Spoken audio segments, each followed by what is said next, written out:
Hello and welcome back to History Tweaks for another alternate history scenario. This time we look at the Sepoy Mutiny, the Revolt of 1857, or the First War of Independence, whatever you would like to call it. It was a very important chapter in the independence struggle. However, it ultimately failed because of lack of cooperation among the princes, because of some princes supporting the British, and so on. But what if all that changed? What if the revolt of 1857 succeeded in achieving its aims? Now, what its aims were a little vague, but what if it generally succeeded? However, the divergence to this scenario would have to occur much earlier in order to ensure that more Indian princes come in support of the rebels and there is generally more discontent. Our story starts in Afghanistan. Late March 1938, the British East India Company and its forces crossed the Bolan Pass in order to win the throne of Afghanistan back for Shah Shuja Durrani. By April 25th, they reached Kandahar. Waiting to be resupplied, they stationed at Kandahar and moved towards Kabul on June 27th. In this timeline, however, the army takes with them the siege engines to fortress of Ghazni. Hence, Ghazni soon falls and the British march and take Kabul. But unlike in our timeline, the offer proposed by Dost Muhammad Khan to be kept as Wazir is accepted. With this, the realm of Afghanistan settles into an uncomfortable peace. Due to support from Dost Muhammad Khan, the rule of Shah Shuja has greater support and the British influence in Afghanistan is more secure. With that, the British launch a campaign to capture Saigon, Balakh, Khamar, and Doab and other revolting areas for Shah Shuja. By 1840s, these areas are captured by the British and handed over to the control of Shah Shuja and the new Afghan establishment. The British then conclude a series of treaties with Afghanistan which ends the Anglo-Afghan War in 1841. A British resident is placed in the court of Afghanistan and the British military presence is established as Kandahar. As the larger British forces retreat from Afghanistan, the faults in the polity of the nation start showing. The unpopularity of the British president is evident, but the uneasy balance of power continues in the nation up to mid 1843. In June 1843, following unrest among tribes regarding the tribute to be paid to the British, Dost Muhammad Khan rises up and murders the British resident.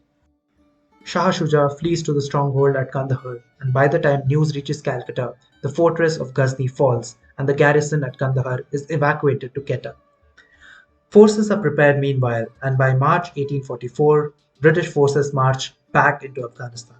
They take Ghazni and meet the forces of Dost Muhammad Khan in battle. The first wave of attack is repelled, but with new reinforcements arriving, the British manage to inflict casualties on Dost Khan's forces and they are forced to retreat. Kabul is then laid on siege. The tribal forces all the while try to ambush supply lines and the British are forced to lift the siege temporarily, which allows Dost Khan to escape the fortress, but Kabul is soon taken. With the control established on the fortresses of Balakh and Faizabad, the British then march on Herat, the stronghold of Dost Muhammad Khan. In a hard-fought battle, Khan's army is defeated and Dost Khan is taken as a prisoner. A peace treaty is concluded and the British convince Shah Shuja to cede the fortresses of Jalalabad and Kandahar and the areas east of the river Kunar and the areas between the two fortresses with the border going just south of Ghazni. This is done on the pretext of establishing greater British presence in the region in favor of the security of Afghanistan. All this while, the Sikh Empire was allied with the British in the war. But post the death of Ranjit Singh, the support they lent diminished and the Sikh Empire became more and more destabilized. Fears of one of the factions in the Sikh Civil War turning against the British grew in the British establishment. The British started preparing to intervene in the war but held the invasion till the peace treaty was concluded in Afghanistan. And with the peace in Afghanistan established, the British invade the Sikh Empire on 18th of December 1845. Now, the events in Afghanistan wouldn't alter the events of the Anglo-Sikh War. If anything, the increased presence militarily of the British would only help them. The peace after the Anglo-Sikh War would also be the same. We could additionally see the British annex Peshawar, Attock, Dera Ghazi Khan and territories west of Indus. Around the same time, the treaty with the Sikhs would be concluded, the unrest would break out in Herat, and British forces would be called into Afghanistan. As the tribes in various places of Afghanistan rebel against the resident again, the British forces get more and more occupied in the region. Hence, the military presence and influence of the British in Punjab is reduced as compared to our timeline. This means that the British do not push to take charge of Multan from Dewan Mulraj and let him largely be in charge in an uncomfortable agreement, which means that the conditions that ignited the Second Anglo-Sikh War do not occur. Rather, the British don't want such conditions to occur. And hence, Multan stays under the Diwan, and after his death in 1853, the region is annexed by the policy of Doctrine of Lapse, while the rest of the Punjab remains a princely state. On the other hand, after the Third Anglo-Maratha War, Jodhpur state is placed under a subsidiary alliance with the British, and the British recognize the Rathors as the absolute rulers of Marwar. But Raja Man Singh starts to overreach himself. He starts to involve himself in regional politics without consulting the British. He does not attend the Darbar at Ajmer, and hence, in 1839, British invade Jodhpur, and Man Singh is forced to resign, and Jodhpur is now without a ruler. In our timeline, influenced by the Rathors, another ruler from a junior branch was put on the throne. But in this timeline, the British, emboldened by their victories in Afghanistan, appoint an oversight council and make Man Singh just a nominal head. And then, when he dies in 1843, doctrine of lapse is applied in Jodhpur as well. 7th of February 1843. Jankoji Rao Sindhya II of Gwalior dies without an heir, and hence his widow, Tarabai, adopts a son who takes to the throne under the name of Jayaji Rao Sindhya. As he is only 8, a regency council is established under Mama Sahib, or the maternal uncle of Jankoji Rao II. But with this compromise, resentment against the British interference grows and Dada Kashgiwale overthrows the regent. Hence, the British interfere militarily and easily win. A regency council headed by the British is appointed, but unlike in our timeline, as Jayaji Rao comes of age by 1849, talk of disbanding the Regency Council starts. Mama Sahib then leads a deputation due to the perceived British preoccupation in Afghanistan and asks the British to disband the council while still maintaining the resident. As the British reject, Mama Sahib tries to evoke an uprising, but the British intervene again and siege Gwalior. Mama Sahib surrenders, but in order to avoid any unrest in the future, the British apply the doctrine of lapse retrospectively and annex Gwalior, and Jayaji Rao is pensioned off. So, by 1849, Afghanistan is placed under British influence, Dost Muhammad Khan is in prison. Punjab is under British residentship, but the local leadership of Punjab is still maintained. Multan is annexed. Northwest Frontier Province is now directly controlled by the British, and the doctrine of lapse is applied to Jodhpur and Gwalior, causing resentment in La Rajputana and Maratha regions respectively. Following this, multiple more princely states are annexed using the doctrine of lapse, most notably Jhansi, and the adopted son of Bajirao Peshwa III, Nana Sahib, is denied pension on the same grounds. As the oppressive principles of the British continue, resentments against the British built up among multiple sections of the society and the sepoys of the army. Then, on the issue of using the Enfield rifle cartridges, unrest erupts in Bengal. 29th of March 1857, Mangal Pandey shoots his adjutant, and hence the regiment is disbanded and the perpetrators hanged. The disgruntled sepoys return to their homes in Oudh, and the news spreads with them, causing instances of unrest in Ambala and Meerut. Then in May 1857, comrades of the Bengal Light Cavalry sepoys who were imprisoned take up arms and march to set them free. Simultaneously, there are riots in the streets. By the 10th of May, Meerut is captured, and the sepoys of the Meerut cantonment march towards Delhi, to the Red Fort where the nominal Mughal emperor resided, and ask him to take the lead and proclaim him the Emperor of India. Bahadur Shah Zafar then issues a proclamation calling on all the people of Hindustan to rebel against the Firangis.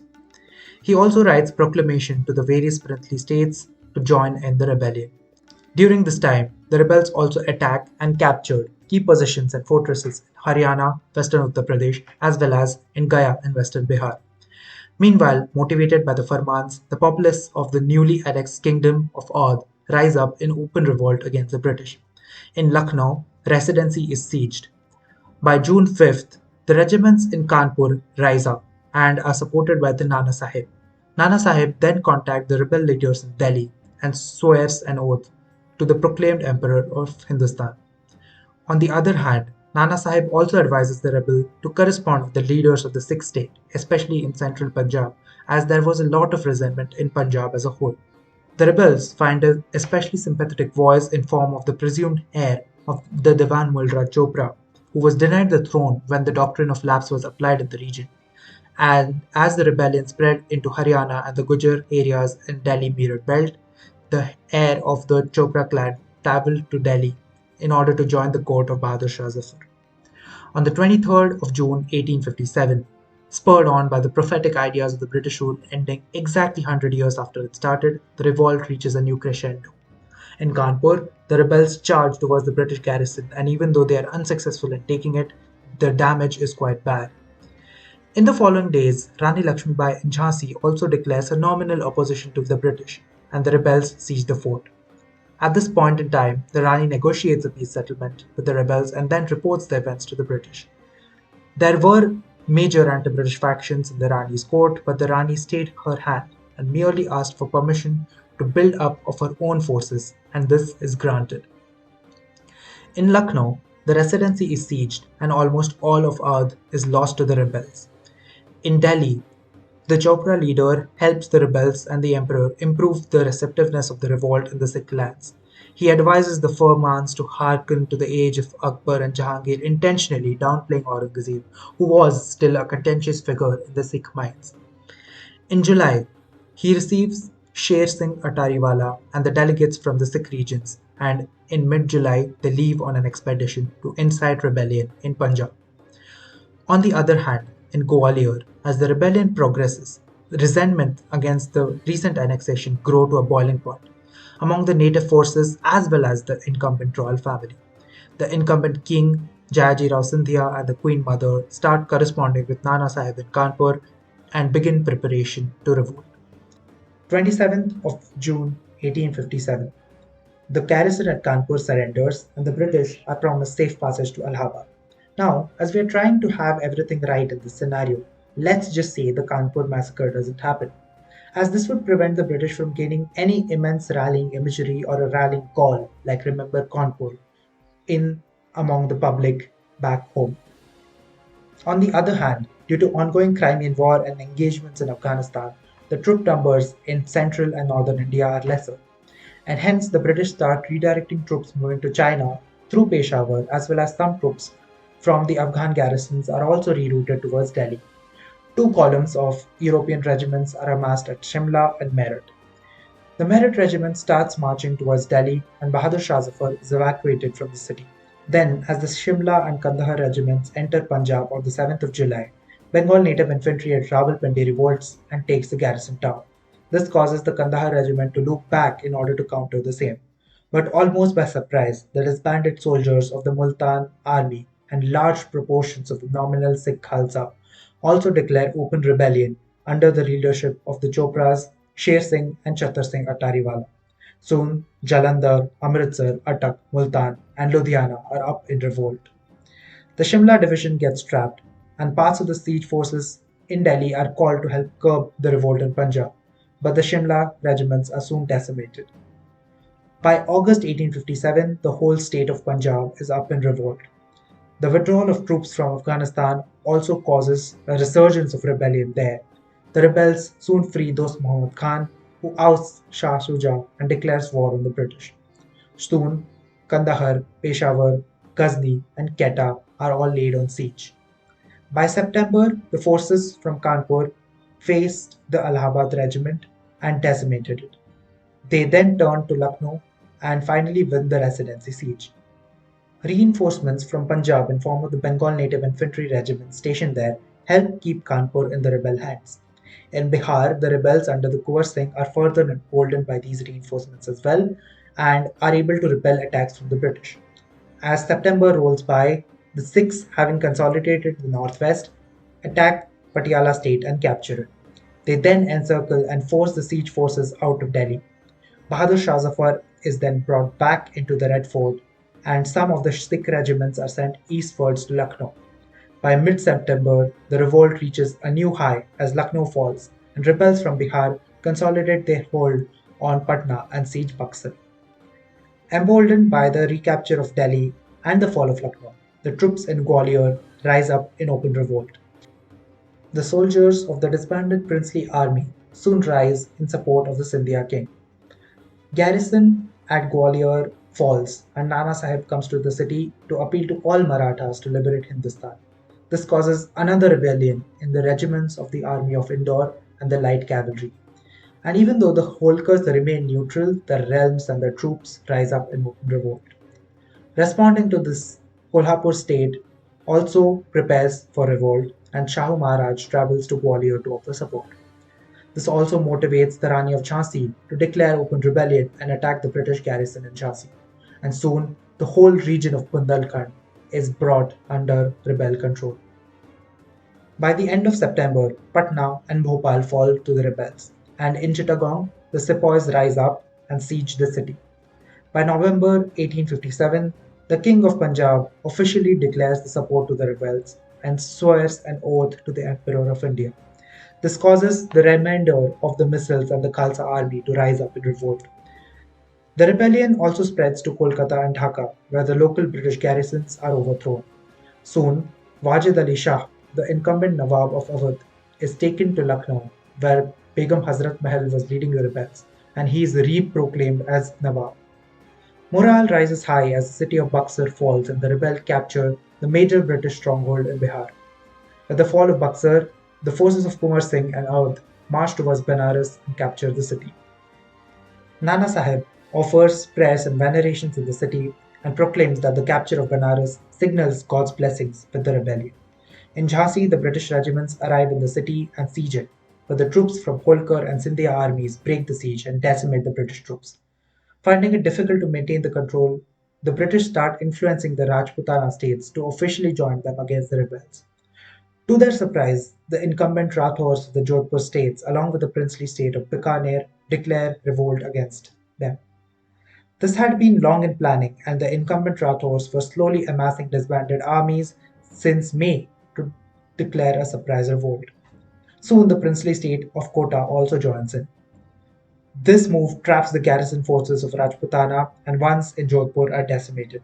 Along with that, with the fear of imminent invasion, Jaipur and Udaipur and other states in Rajputana are forced to maintain neutrality. The local rulers of Kathiawar region also rise up in revolt in quick succession. On the other hand, Nepal joins into the revolt on the British side, and after a series of talks and sensing the tide turning, the Holkars officially back the rebels.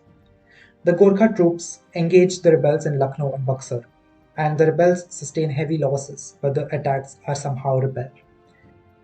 Over in central India, with the Holkars joining in, the combined forces of Jhansi, Scindia, and Holkar attack Baroda as the Gaikwads start actively supporting the British.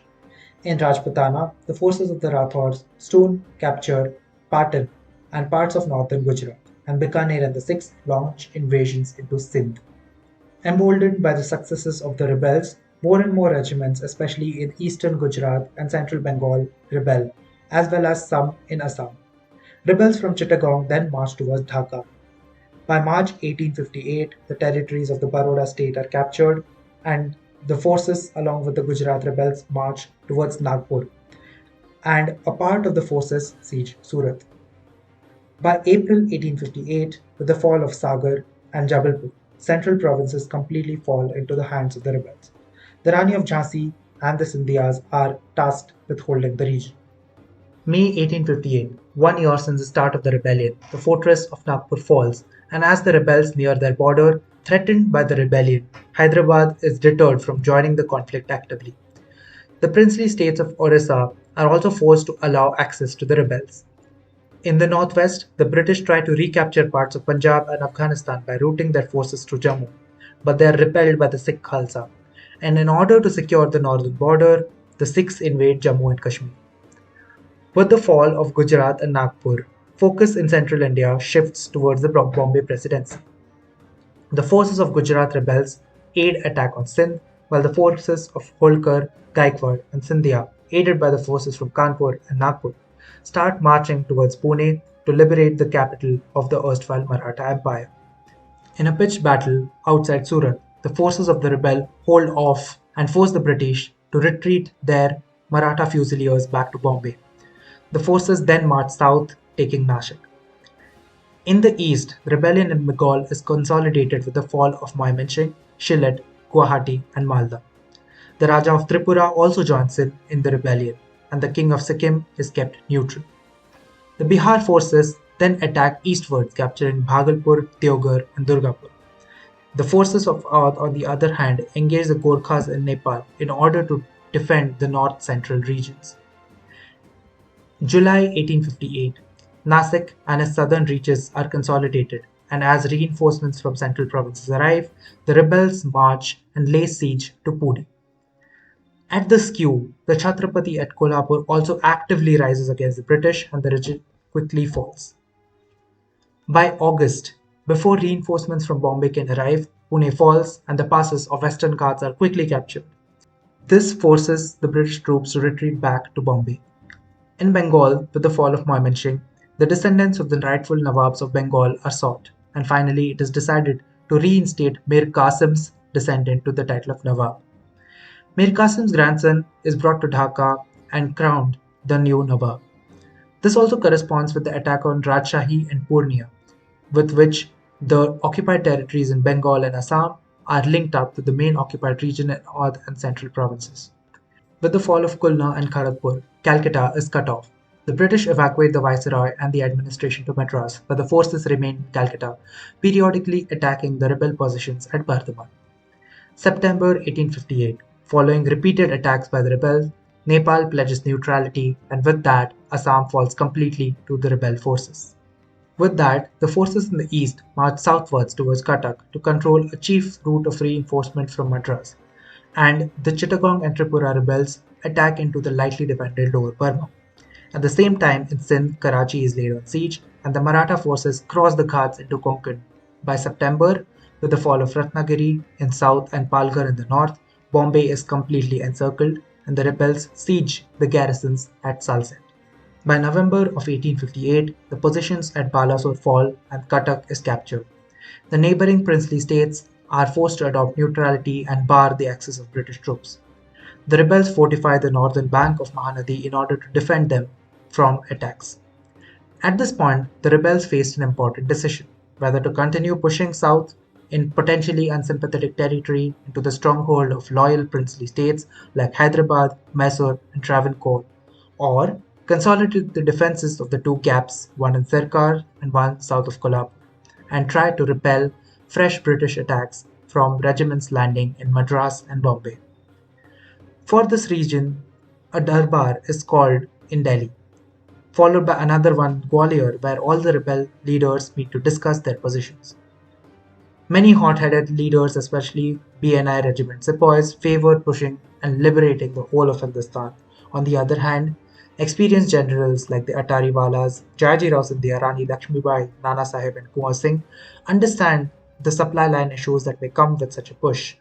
With the help of Gaikwads, the strength of the British garrisons are then revealed, and by a very narrow agreement, the rebels decide to fortify. Additionally, the Nawab of Bengal and the Scindias also contact the French to give them technical know-how of advanced artillery weapons and Napoleonic drills. Newer rifles are soon started to be produced in foundries opened in Oudh and Punjab and Bengal. Models of Enfield rifles and newer cartridges are made, and these are slowly supplied to the two fortified fronts. In the meantime, the British also amass multiple columns of troops in Travancore and Madras, and they are sent north to attack through the Sirkars and take back the area. In response, the defenders in the Sirkar's gap throw an artillery barrage which imparts heavy losses on the British forces, and similarly, the forces in Calcutta and Bombay trying to break the siege are also repelled. By January 1859, Karachi falls, being the first port city to fall into rebel hands. Here, some of the naval ships are captured and repaired in order to defend the port of Karachi. By mid-1859, rifts between the rebels starts to show, as calls to march south increase due to perceived British weaknesses. This results in the Sirkar's division breaking their lines and crossing the Mahanadi. They make some great advances, but then are encircled at Vishakhapatnam and devastated. This causes the British to march towards the defense lines, but the lines are quickly reinforced, and the high ground advantage ensures that the British are narrowly repelled. With this latest disaster, any plans of marching further south are foiled. The army is reorganized and the rebel forces and leadership is clarified and divided into commands. The army is also given a name, Hindustan Azad Force. Subsequently, further attempts at breaking lines of defense by British at Bombay, Calcutta, Zirkars and Kolhapur fail. All the while, new regiments are recruited in the occupied regions, strengthening the armies of Hindustan. By 1860, the public opinion about the war in Britain itself is low. Without a rallying call like Remember Cawnpur and post-Crimean War, the public sentiment is against war, and possibility of further French support causes the British government to take action. First, peace is negotiated with the rebels. It is decided that the British shall renounce their control over most of the occupied regions. The British realms were to retreat south of Mahanadi in the Sirkars, while a part of South Bengal and Calcutta still remained in British hands. In the west, the frontiers were demarcated by the Western Ghats, where the Konkan regions were kept by the British, and the southern frontier would extend to Kolhapur. Hyderabad was to act as a buffer in the Deccan, and neither party was allowed to station troops 100 miles from the Hyderabad Central Province's border. Subsidiary alliances with the neutral princes of Rajputana would be scrapped, and so would the alliance of every kingdom north of the British line of control decided. All alliances with Nepal were also to be renounced. These were officiated in the Treaty of Pune in 1862. Additionally, all people who took part in the revolt on the British zone of control were to be pardoned and no reparations were to be made. However, this couldn't be enforced. And hence the rebels of 1857 succeed, managing to liberate most of northern and central India from the British hands and placing it under Indian command. And with that, the subcontinent moves into a very uneasy peace. The British would not give up their dreams of reclaiming all of India, the jewel in their crown, but they will have to ask some hard questions and look at the reasons of their failure and restructure. The Indian princes, on the other hand, also have dreams to liberate all of Hindustan, but first they'll have to consolidate their holdings, put in administrative structures, divide the holdings among themselves, and ensure that the lands remain united. How will the relationship and the politics play out between the British and the Indian princes, among the Indian princes, and with the rest of the world, is a question that is left to the future. And that is where I'll end the video for now. Stay tuned for the second part that will be coming up soon. And as usual, thank you for watching and have a great day. Don't forget to like and share the video to support this growing empire of ours and subscribe to join its administrative ranks. Thank you.